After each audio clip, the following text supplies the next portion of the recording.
नमः शिवाय। जय भोलेनाथ। प्रिय भक्तगणों, आज के शिव महापुराण के 8वें दिन की कथा में आप सुनेंगे रुद्र संहिता पार्वती खंड की कथाएं। नारद जी बोले, हे ब्रह्मा, सती अपने पिता के यज्ञ में शरीर त्याग करके पर्वतराज की कन्या कैसे हुई और उन जगत माता ने तप कर शिव जी को कैसे प्राप्त किया, यह मुझे कृपा कर बतलाइए। ब्रह्मा जी बोले, हे मुनि, अब तुम परम पावन शिव पार्वती के सुंदर चरित्र को सुनो। जब दक्षाणी देवी ने अपने पिता दक्ष के यज्ञ में जाकर अपना शरीर त्याग दिया, समय आने पर वही देवी अपना शरीर त्याग कर मैना की पुत्री बनी। नारद जी बोले, हे ब्रह्मा, अब उस मैना की उत्पत्ति, विवाह और चरित्र मुझे सुनाइए। वह मैना धन्य थी जिसकी सती पुत्री हुई। हे नारद, अब तुम पार्वती जी की माता का वह परम पवित्र चरित्र सुनो जो बड़ा ही भक्ति वर्धक है।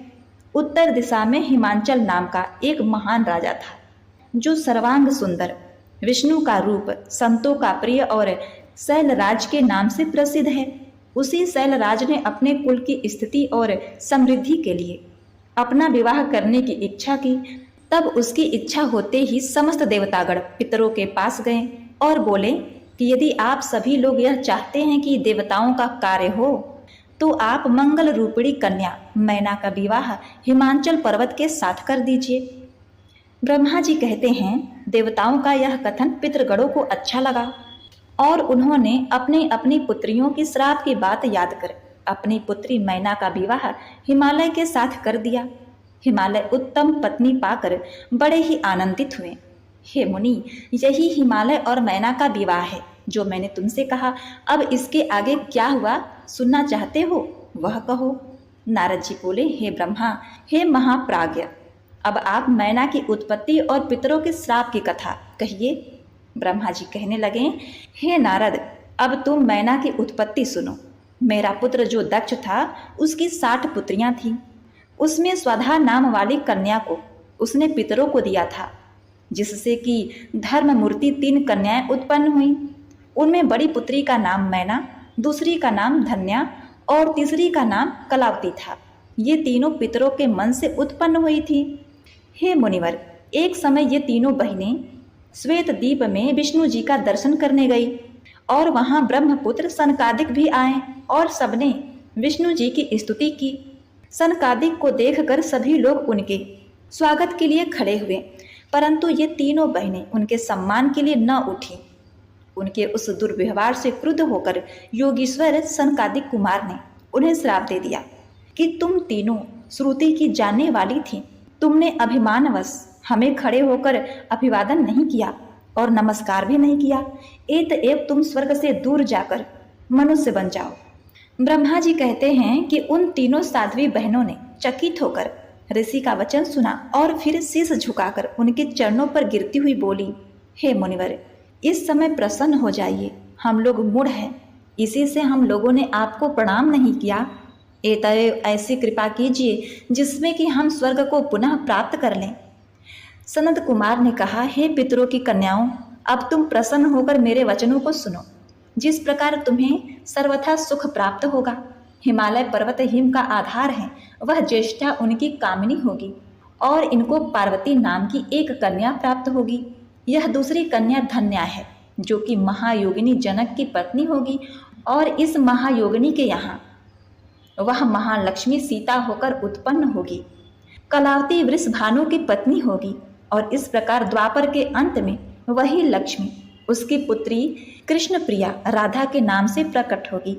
मैना से पार्वती देवी उत्पन्न हो अपने कठिन तप के द्वारा शिव की प्रिया होंगी और धन्या की पुत्री सीता श्री रामचंद्र जी की पत्नी होगी तथा कलावती की पुत्री राधा श्री कृष्ण जी की पत्नी होगी। ऐसा कहकर मुनिराज अंतर ध्यान हो गए और वे तीनों बहनें भी सुखी हो अपने धाम को चली गई। नारद जी बोले, हे वक्ताओं में श्रेष्ठ ब्रह्मा जी, फिर इसके आगे क्या हुआ? भगवान शंकर के इस यश का वर्णन कीजिए। ब्रह्मा जी बोले, हे मुनि, जब मैना को विवाह कर हिमालय पर्वत अपने घर ले आए तब तीनों लोगों में बड़ा उत्सव मनाया गया।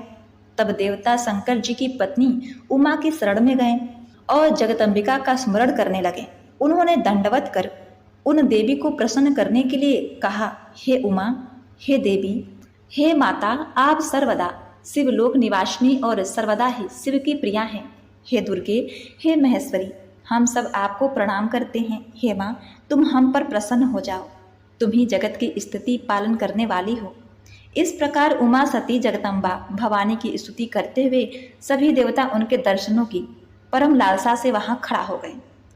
ब्रह्मा जी कहते हैं, जब देवताओं ने इस प्रकार तो कठिन दुख विनाशिनी दुर्गा देवी देवताओं के समक्ष प्रकट हो गई। विष्णु आदि सभी देवताओं ने जगदम्बा का दर्शन किया, फिर बड़ी स्तुति की और कहा, हे माता, क्षमा करिएगा, पूर्व समय में आप शिव की प्यारी दक्ष की पुत्री थी और फिर अपने शरीर को त्याग अपने लोक को चली गई। हे शिवे, अब सनत कुमार के वचन को पूर्ण कीजिए। हे देवी, अब तुम पुनः पृथ्वी पर अवतार लेकर शिव जी की पत्नी बनो और अपनी अद्भुत लीला से देवताओं को सुखी बनाओ। इससे कैलाशवासी शंकर जी भी प्रसन्न होंगे और सभी का दुख दूर हो जाएगा। देवताओं की इस प्रकार की प्रेम एवं भक्तिपूर्ण विचारधारा को सुन शिवा प्रसन्न हो गई और अपने प्रभु शिव को स्मरण करती हुई देवताओं से बोली, हे ब्रह्मा, विष्णु, मुनियों और देवताओं, तुम्हारे दुख दूर होंगे। पहले हिमालय और उनकी पत्नी ने मेरी सेवा की है, अतः मैं हिमालय के घर जाकर अवतार लूंगी। मैं हिमालय की पत्नी मैना को सांसारिक गति दिखाऊंगी। मैं अपनी भक्ति से रुद्र प्रिया होकर महातप के द्वारा निसंदेह देवताओं के कार्य करूंगी। कृपालु शंकर की कृपा से सब मंगल ही होगा और मैं उनकी पत्नी होकर तीनों लोकों में वंदनीय एवं पूजी जाऊंगी। यह कहकर वह विश्व माता अपने लोक को चली गई। देवता भी अपने धाम को चले गए। दुर्गा का यह चरित्र जो ध्यान से पढ़ेगा और सुनेगा, उसकी सब कामनाएं पूर्ण होंगी। नारद जी ने पूछा, जब भगवती दुर्गा अपने स्थान को चली गई तब क्या हुआ? मैना और हिमालय ने किस प्रकार तप किया और भगवती किस प्रकार उनकी पुत्री हुई, वह सारी कथा आप मुझसे कहिए। ब्रह्मा जी कहने लगे, हे ब्राह्मणों में श्रेष्ठ नारद, हिमालय और मैना ने महाकठिन तप करना आरंभ किया। दोनों पति पत्नी शिव शिवा की आराधना करने लगे। 27 वर्ष तक उन्होंने जल पीकर, कभी वायु भक्षण कर, निराहार व्रत कर, शिव सहित भगवती की प्रतिमा बनाकर उनका अखंडन पूजन किया। इसके पश्चात जगन्मयी उमा मैना पर प्रसन्न हुई और प्रकट होकर बोली, हे गिरि कामिनी, मैं तुम्हारे तप से प्रसन्न हुई। तुमने जो प्रार्थना की है मैं तुम्हारी वही इच्छा पूर्ण करूंगी। मैना ने प्रणाम कर भगवती काली की बड़ी स्तुति की। उन्होंने कहा, यदि आप प्रसन्न हैं तो एक वर तो यह दीजिए कि मेरे दीर्घात्मा 100 पुत्र हों, और दूसरा यह कि देव कार्य के लिए तुम ही मेरी पुत्री होकर रुद्र की पत्नी बनकर अपनी लीला का विस्तार करो। देवी ने तथास्तु कहकर तब कुछ समय पश्चात मैना गर्भवती हो गई। मैना ने नाग बंधुओं के भोगने योग्य पुत्र उत्पन्न किया, जिनका नाम समुद्र का मित्र मैनाक पड़ा। यह मैना के 100 पुत्रों में से सबसे ज्येष्ठ प्रकट हुए। उस समय हिमांचल के पुर में बड़ा उत्सव हुआ और दोनों पति पत्नी आनंदित हुए तथा सबका कष्ट दूर हुआ। ब्रह्मा जी कहते हैं, इसके पश्चात मैना ने फिर गर्भ धारण किया। गिरिराज के प्रसन्नता की सीमा न रही। विष्णु आदि देवताओं ने आकर स्तुति की। देवता आकाश में डुगडुगियां बजाने लगे, फूलों की वर्षा करते, गंधर्व गीत गाते, गंधर्वों की स्त्रियां नाचती। इस प्रकार आकाश में नित्य ही महोत्सव होता। उसी समय पूर्ण शक्ति शिवा सती महादेवी मैना के सामने अपने रूप में आकर प्रेम करेगा और तुम्हारे ही नाम से विख्यात होगा। शिव जी की ऐसी आज्ञा पाकर पृथ्वी उस बालक को लिए हुए अपने स्थान में चली आई और उस बालक का नाम भौम रखा। वह युवा हो बहुत दिनों तक शिव जी की तपस्या करता रहा। फिर शिव जी की कृपा से ग्रह पद को प्राप्त हो सुख से भी आगे के लोक में जा बसा। ब्रह्मा जी बोले, इधर जब पार्वती 8 वर्ष से अधिक की हुई तब हिमालय के घर उनका जन्म हुआ सुनकर शिव जी बहुत प्रसन्न हुए और अपने नंदी को साथ लेकर हिमालय के पास गंगा के तट पर आए और तप करने लगे। उनके नंदी आदि गण भी भगवान ध्यान में लीन हो गए। तब उनको अपने प्रदेश में आया जानकर हिमालय उनके पास गया और हाथ जोड़कर बहुत सी स्तुति करते हुए उसने अपने लिए सेवार्थ कार्य मांगा। तब शिव जी हंसते हुए बोले, मैं आपके स्थान में तप करने आया हूँ। हे गिरिराज, तुम ऐसा प्रयत्न करो जिससे मेरा यह तप निर्विघ्न समाप्त हो। गिरिराज अपने घर गए और वहां जाकर सारा वृत्तांत अपनी प्रिया से कहा। साथ ही अपने सब कुटुंबियों से कह दिया कि अब आज से तुम लोग गंगावतरण की भूमि में मत जाना। इसी प्रकार शैलराज ने अपने अनुचरों को भी बुलाकर उस शैल को सुरक्षित करा दिया। ब्रह्मा जी बोले, कुछ समय व्यतीत होने पर हिमांचल बहुत से सुंदर फल और पुष्प लेकर अपने पुत्री के साथ शिव जी के पास गया तथा ध्यानास्थित शिव जी को अपनी कन्या अर्पित कर दी। हिमालय ने कहा, हे प्रभु, इस कन्या के साथ मैं आपका दर्शन करने आया हूँ। मैं चाहता हूँ कि इसी प्रकार नित्य आपके दर्शन को आया करूँ। इसकी मुझे आप आज्ञा दीजिए। हिमालय की ये वचन सुनकर देवेश्वर महेश्वर ध्यान छोड़कर हिमांचल से बोले, हे हिमांचल, तुम नित्य मेरे दर्शन को आ सकते हो, परंतु इस कन्या को साथ न लाना, अन्यथा मेरा दर्शन न कर पाओगे। तब पार्वती के पिता सिर झुकाकर शिव जी से बोले, इसका क्या कारण है? क्या मेरी यह कन्या आपके दर्शन की योग्य नहीं है? इस पर शिव जी ने कहा, मैं तपस्वी हूँ, मेरा युवती स्त्रियों से प्रयोजन ही क्या? इससे वैराग्य और बड़ा से बड़ा तप नष्ट हो जाता है। ऐसा कहकर महायोगी शिव जी चुप हो गए। हिमालय को बड़ा आश्चर्य हुआ। तब शिव जी को प्रणाम कर भगवती स्वयं ही शिव जी से यह दिव्य वचन बोली। भगवती बोली, हे ज्ञानियों में श्रेष्ठ, सब कर्मों की शक्ति तो प्रकृति है, उसी से सबकी उत्पत्ति, पालन और संहार होता है। हे भगवान, आप कौन हैं और वह सूक्ष्म प्रकृति कौन है? प्रकृति के बिना लिंग रूपी महेश्वर किस प्रकार हो सकते हैं? प्रकृति के द्वारा ही तो आप पूजनीय और वंदनीय हैं। जब पार्वती ने ऐसा कहा तब शंकर जी हंसकर बोले, मैं परम तपस्या से ही प्रकृति को नाश कर देता हूँ। मैं शंकर प्रकृति से रहित और तत्व से स्थित हूँ। सतपुरुष प्रकृति से दूर रहते हैं, उन्हें तो लोकाचार से रहित और निर्विकारी होना चाहिए। तब काली जी हृदय में हंसकर शंकर जी से मधुर वचनों में इस प्रकार बोली, हे योगीराज, आपने जो यह कुछ कहा है, क्या वह प्रकृति नहीं है? फिर आप प्रकृति से परे कैसे हो सकते हैं? सब कुछ तो प्रकृति से ही नित्य वृद्ध हो रहा है। संपूर्ण वचन और रचना तो पृथ्वी से है। सुनना, खाना, देखना, यह सब कुछ प्रकृति का ही कार्य है। यदि आप प्रकृति से परे हैं तो तपस्या क्यों करते हैं? यहाँ एकांत तप की आवश्यकता ही क्या? प्रकृति से गलत हो, आप निज को नहीं जान सकते, और यदि आप निज को जानते हैं तो तप की क्या आवश्यकता? यदि आप प्रकृति से परे हैं तो यहाँ पर मेरे समीप रहने से आपको कुछ भी भय नहीं रहना चाहिए। जब पार्वती जी ने इस प्रकार सांख्य मत का प्रतिपादन कर शिव जी से कहा तो उन्होंने उसे अपनी सेवा करने की आज्ञा दे दी। अब पार्वती नित्य अपनी सखियों के साथ भगवान शंकर के पास उनकी सेवा करने के लिए आती। सांख्य और वेदांत के मत को लेकर शिव पार्वती का यह संवाद बड़ा ही सुखकारी है। इस प्रकार ध्यान में तत्पर महादेव जी की सेवा करती हुई पार्वती ने बहुत सा समय व्यतीत किया, परंतु निर्विकार शंकर जी कभी भी विकार को न प्राप्त हुए। तब ब्रह्मा जी की आज्ञा से इंद्र आदि देवताओं ने एक दिन कामदेव को वहां भेज दिया, परंतु शंकर जी का मन न डिगा। फिर उन्होंने कामदेव को ही भस्म कर दिया। यह देखकर पार्वती जी का भी गर्व चूर्ण हो गया। फिर उन्होंने बड़ी कठोर तपस्या कर शिव जी को प्राप्त किया और तारकासुर से दुखी देवताओं का उन्होंने बड़ा उपकार किया। नारद जी ने पूछा, हे ब्रह्मा, यह तारकासुर कौन था? शंकर जी ने काम को कैसे भस्म किया तथा अपने कठिन तप द्वारा भगवती ने शंकर जी को कैसे प्राप्त किया? यह सब कथा मुझे सुनाने की कृपा कीजिए। ब्रह्मा जी बोले, हे नारद, मेरे पुत्र मरीचि और उसके पुत्र कश्यप हुए, जिनसे दक्ष प्रजापति ने अपनी कन्याएं ब्याह दी। उसमें सबसे बड़ी दीति थी, जिसने हिरण्यकश्यपु और हिरण्याक्ष नाम के 2 पुत्र उत्पन्न हुए। ये दोनों देवताओं के लिए परम दुखदायी थे, जिन्हें नरसिंह रूप धारण कर विष्णु जी ने मार डाला। अपने पुत्रों के मरण की बात सुनकर दीति को बड़ा दुख हुआ। इससे दीति फिर अपने पति की सेवा करने लगी।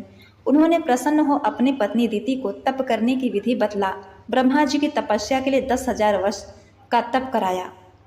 उससे उन्हें ब्रजांग नामक महाबलशाली पुत्र प्राप्त हुआ। उसने अपनी माता की आज्ञा से इंद्र को पकड़कर दंड दिया और इसी प्रकार देवताओं को भी दंड दिया। तब मैं कश्यप जी से मिलकर देवताओं का दुख दूर किया। उस समय मैंने बैरागी नामक एक स्त्री की रचना कर ब्रजांग को दिया। तब वह प्रसन्न हुआ। उसने उससे देवताओं को कष्ट देने वाला फिर एक पुत्र उत्पन्न करना चाहा। ब्रह्मा जी बोले, इस प्रकार समय आने पर उसने एक बड़ा ही बलशाली पुत्र उत्पन्न किया। उसका नाम तारकासुर पड़ा। वह देवताओं को जीतने के लिए तप करने लगा। मैं तारकासुर को वर देने उसके पास पहुंचा। तारकासुर मुझे प्रणाम कर वर मांगने लगा। उसने कहा, मुझसे बलि कोई न हो। जब शिव जी के वीर से उत्पन्न पुत्र सेनापति होकर मुझ पर शस्त्र का प्रहार करे तभी मेरा मृत्यु हो। मैंने उसे यह वर दिया। वह मनोवांछित वर पास शोणितपुर को चला गया। सुख जी ने मेरी आज्ञा से उसे त्रिलोकी का राजा बना दिया। फिर वह तीनों लोकों को जीतकर इंद्र हो गया। देवताओं को उसके स्थान से निकालकर वहां दैत्यों को बसा दिया। हे नारद, तब देवता इंद्र को अग्रणी बना विह्वल हो मेरे पास आए। ब्रह्मा जी कहते हैं, हे नारद, जब सब देवताओं ने आकर मेरी स्तुति की तो मैं प्रसन्न हो बोला, हे देवताओं, तुम्हारा स्वागत है। कहो तुम लोग किस लिए आए हो। तब तारकासुर से भयभीत देवताओं ने अपना वह सब दुख कहा जिससे वह पीड़ित हो रहे थे। मैंने कहा, हे देवताओं, तारकासुर तो मेरे वचनों से बढ़ा है। हाँ, इसका एक उपाय है। दक्ष की पुत्री सती, जिसने अपना शरीर त्याग दिया था, वही अब हिमांचल के सकाम तप से मैना के गर्भ से उत्पन्न हुई है। यदि शिव जी उनको ग्रहण कर ले तो फिर उसी से शिव जी द्वारा एक महान बलशाली पुत्र उत्पन्न कराकर अपना यह कार्य साधन करो। तब तक मैं उस दैत्य के स्थान पर जाकर उसको इस बुरे हट से निवृत्त करता हूँ। हे नारद, देवताओं से ऐसा कहकर मैं तारकासुर के पास गया और उससे पृथ्वी पर जाकर राज करने को कहा। वह मेरी बात मानकर स्वर्ग को छोड़ पृथ्वी पर चला गया। ब्रह्मा जी बोले, देवताओं से परामर्श कर इंद्र ने रति सहित कामदेव को बुलाकर उसकी बहुत ही प्रशंसा की और तारकासुर से उत्पन्न अपना दुख कहकर सहायता मांगी। इंद्र ने कहा, तारकासुर को मारने के लिए शंकर जी से उत्पन्न पुत्र चाहिए। शंकर जी परम तपस्वी हैं, परंतु वे विवाह नहीं कर सकते। फिर उनसे पुत्र कहाँ हो सकेगा। इसके लिए तुम्हें प्रयत्न करना है। इस समय शंकर जी गिरिराज हिमालय पर बैठे हुए तप कर रहे हैं और पार्वती उन्हें अपना पति बनाने के लिए उनके पास बैठी हुई उनकी सेवा कर रही हैं।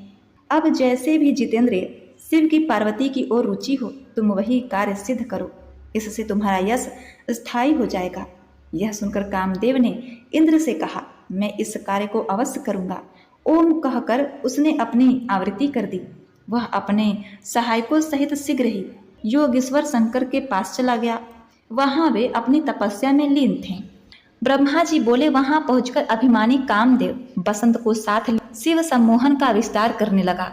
सती सहित कामदेव आम्र बाण चलाकर शिव के वाम भाग में जा बैठा। श्रृंगार भी अपने गणों सहित शिव जी के समीप स्थित हुआ। इस प्रकार पार्वती जी बहुत से फल लेकर शंकर जी की पूजा करने आए। उनके रूप सौंदर्य का वर्णन नहीं हो सका। पार्वती जी के पहुंचते ही शंकर जी ने क्षण भर के लिए अपना ध्यान त्याग दिया और एक क्षण के लिए वहां स्थित हो गए। इस क्षण को पाकर कामदेव ने उन पर अपने बाण चला दिए, प्रसन्न करना आरंभ किया। उनकी सुगंधी भी शंकर जी को लगी। उस समय पार्वती जी उनकी पूजा कर रही थी और जब पूजा कर उन्होंने उनका दर्शन किया तो शंकर जी ने भी उनकी ओर देखा। तब स्त्री स्वभाव से अथवा लज्जा से उन्होंने अपने अंगों को संकुचित कर दिया। तब पार्वती जी की ऐसी चेष्टा देख शिव जी सम्मोहित हो गए, परंतु ज्यों ही उन्हें चेतना आई वे अपने पर पश्चाताप करने लगे। उन्होंने कहा, क्या मुझ ईश्वर को भी काम वृत्ति करेगा। यदि मुझ ईश्वर ने ही किसी के अंग का स्पर्श कर लिया तो अन्य असमर्थ पुरुष क्या करेंगे। ऐसा कहकर वो वैराग्य को प्राप्त हो। नारद जी बोले, हे विधे, इसके पश्चात क्या हुआ, उस पाप नाशक कथा को कहिए। ब्रह्मा जी बोले, तब महायोगी शंकर जी को अपनी धीरता में विघ्न पड़ा देख बड़ा आश्चर्य हुआ। उन्होंने देखा कि मेरे वाम भाग में काम स्थित है। इससे परमात्मा गिरीश को बड़ा क्रोध आया। उसी समय महादेव जी के तीसरे नेत्र से क्रोधाग्नि फूटी और आकाश में उड़कर पृथ्वी पर गिरी। इससे चारों ओर ज्वाला फैल गई और उसने काम को भस्म कर दिया। काम के मर जाने पर देवता रोने लगे। रति मूर्छित हो पृथ्वी पर गिर पड़ी। जब वह संचेत हुई तब कहने लगी, हाय, क्या करूं, कहाँ जाऊं।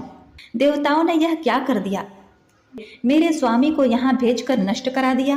देवताओं ने रति को बहुत समझाया और कहा कि इसकी थोड़ी सी भस्म अपने पास रख ले, तेरा पति तुझे फिर मिल जाएगा। रति को समझाकर सब देवता शिव जी के पास पहुंचे और उनसे रति का शोक दूर करने की प्रार्थना की। शिव जी ने कहा, अब मेरे क्रोध से जो हो गया वह अन्याय नहीं हो सकता। रति का पति तभी तक बिना शरीर का रहेगा जब तक रुक्मिणी के पति भगवान पृथ्वी पर अवतार नहीं लेते। तब वे द्वापर में वास करेंगे और उनके बहुत से पुत्र हो जाएंगे। तब रुक्मिणी के गर्भ से कामदेव का जन्म होगा, उसका नाम प्रद्युम्न होगा। परंतु उत्पन्न होते ही संबर नामक दैत्य उसे चुराकर समुद्र में डाल देगा। वहीं से यह अपने पति प्रद्युम्न को प्राप्त करेगी, वहीं उस दैत्य को मारेगा। देवताओं से ऐसा कहते हुए शिव जी अंतर ध्यान हो गए। रति संबर दैत्य के नगर को चली गई। देवता भी अपने लोक को चले गए। नारद जी बोले, हे ब्रह्मा, शिव जी के नेत्र से उत्पन्न अग्नि कहाँ गई? शिव जी के उस चरित्र को मुझे सुनाइए। ब्रह्मा जी बोले, शिव जी ने तीसरे नेत्र की अग्नि से कामदेव को भस्म कर दिया। सारे संसार में हाहाकार मच गया। सब देवता और ऋषि मेरी शरण में आए कि भगवान की वह अग्नि सारे संसार को जला रही है। तब मैं उस अग्नि के पास गया। वह काम को जला अट्टहास करके जल रही थी। वहां पहुंचकर मैं शिव जी की कृपा से उसे शीघ्र ही रोक दिया। उस बड़ाव को देख मैं समुद्र की ओर गया। मुझे आते ही देखकर समुद्र ने दौड़कर मेरा स्वागत किया। मैंने सब कथा बतलाकर उसे उस अग्नि को अपने में तब तक स्थिर रखने की मंत्रणा दी जब तक प्रलय नहीं होता। समुद्र ने कहा, अच्छा, मेरे सिवाय इसे कोई धारण भी तो नहीं कर सकता, क्योंकि यह अग्नि शंकर जी के क्रोध से उत्पन्न हुआ है। हे मुने, तब मैं अपने लोक को चला आया। समुद्र भी अपने में समाहित हो गया। नारद जी बोले, हे महाप्राज्ञ, यह तो आपने शंकर भगवान की बड़ी अद्भुत कथा सुनाई। इसके पश्चात क्या क्या हुआ वह सब चरित्र सुनाइए। ब्रह्मा जी बोले, शिव जी के अंतर ध्यान होने से पार्वती जी को बड़ा दुख हुआ। वे शिव जी के वियोग में रोती बिलखती वहीं मूर्छित हो पृथ्वी पर पड़ी रहीं। जब इसका समाचार हिमांचल को चला तो वे दौड़ते हुए वहां पहुंचे और उनके आंसू पोंछ गोद में उठाकर घर लाए। घर पर पिता सहित माता मैना और भाई मैनाक आदि ने पार्वती को बहुत समझाया, परंतु उन्हें शंकर के वियोग में किंचित प्रकार भी शांति न प्राप्त हुई। वे कदाचित शंकर को न भूलती। हे महामुने, तब इंद्र ने हिमांचल पर्वत पर तुम्हें भेजा और स्वेच्छाचारी तुम शीघ्र ही वहां पहुंची। हिमांचल ने शिव जी द्वारा काम दहन का समाचार कहकर अपनी पुत्री का दुख प्रकट किया। तुमने कहा, शिव जी का भजन करो। यह कह तुम उठकर खड़े हुए और उनसे विदा हो एकांत में पार्वती जी से मिले। पार्वती ने तुमसे कहा, मुझे शंकर की आराधना करने के लिए मंत्र दीजिए। तब तुमने शिव पंचाक्षरी का मंत्र दिया, उसका प्रभाव सुनाया और कहा कि यदि तुम इसे जपोगी तो तुम्हारी इस आराधना से शिव जी शीघ्र ही प्रसन्न हो जाएंगे। तुम तप करो। तब से शिव जी साध्य हैं। हे नारद, तुम पार्वती से ऐसा कहकर देवहितार्थ शीघ्र स्वर्ग को चले गए और तुम्हारे द्वारा पंचाक्षरी मंत्र को प्राप्त कर पार्वती बहुत प्रसन्न हुई। शिव जी बोले, हे देवमुनि, इस प्रकार कहकर जब तुम चले गए तब पार्वती ने शंकर जी को तप द्वारा साध्य समझकर अपनी जया विजया नामक सखियों को साथ लेकर अपने पिता के पास जाकर उनसे तप की आज्ञा मांगी। हिमालय ने उनका अनुमोदन किया, परंतु यह भी कह दिया कि मैना से पूछ लेना, यदि ऐसा हो तो इससे बढ़कर क्या होगा। पार्वती ने उन दोनों सखियों को माता मैना के पास भेजा। सखियों की बात सुनकर मैना मौन हो गई। उन्होंने खिन्न होकर उन वाक्यों को स्वीकार न किया। तब पार्वती जी स्वयं ही विनय पूर्वक माता के पास हाथ जोड़े हुए आई और बोली, हे माता, शंकर जी के प्राप्ति के लिए मैं प्रभात ही में तपोवन में तप करने के लिए जाना चाहती हूँ, आज्ञा दीजिए। तब पुत्री वियोग में खिन्न मन से मैना ने पुत्री को समीप बैठाकर कहा, हे शिवे, यदि तेरी तप करने की इच्छा है तो वन में न जा, घर में ही तप कर। मेरे घर में तो सभी देवता और तीर्थ विद्यमान हैं। तू बाहर जाने का हठ न कर, क्योंकि तेरा शरीर बहुत कोमल है और तप करना बहुत कठिन है। इस प्रकार मैना ने पार्वती को बहुत रोका, पर शिव जी की आराधना के बिना उन्हें सुख कहाँ था। तब शैल प्रिया मैना ने पुत्री को बहुत दुखी जान तप करने की आज्ञा दे दी। माता की आज्ञा पा पार्वती माता पिता को प्रणाम कर अपने सखियों को साथ ले गंगावरण नामक स्थान के श्रृंगी तीर्थ में शंकर जी का स्मरण कर तप करने लगी। तब मन तब मन के साथ इंद्रियों को भी रोककर वह कठिन तप में स्थित हो गए। सभी ऋतुओं के कष्ट को उन्होंने सहन किया। पंचाक्षरी मंत्र में रत पार्वती सर्वकाम फलदायक महादेव जी का ध्यान करने लगी। अपनी तपस्या के प्रथम वर्ष में उन्होंने फल का भोजन किया और दूसरों में पत्तों का तथा तब पत्तों को छोड़कर निराहार ही तप करना आरंभ किया। तब पर्ण का भी त्याग करने से देवताओं ने शिवा का नाम अपर्णा रखा। इस प्रकार एक पैर से खड़ी रहकर पंचाक्षरी मंत्र को जपते हुए जिनके केसों की जटा बन गई थी, उन पार्वती जी ने उस तपोवन में 3000 वर्ष व्यतीत किए। उनके इस कठोर तप को देखकर चराचर सबको बड़ा ही आश्चर्य हुआ। प्रिय भक्तगणों, आज की यह कथा श्रृंखला यहीं समाप्त होती है। इसके आगे की शिव पुराण की कथा आप कल श्रवण करेंगे। तो बोलिए उमापति शिव शंकर भगवान की जय। ओम नमः शिवाय।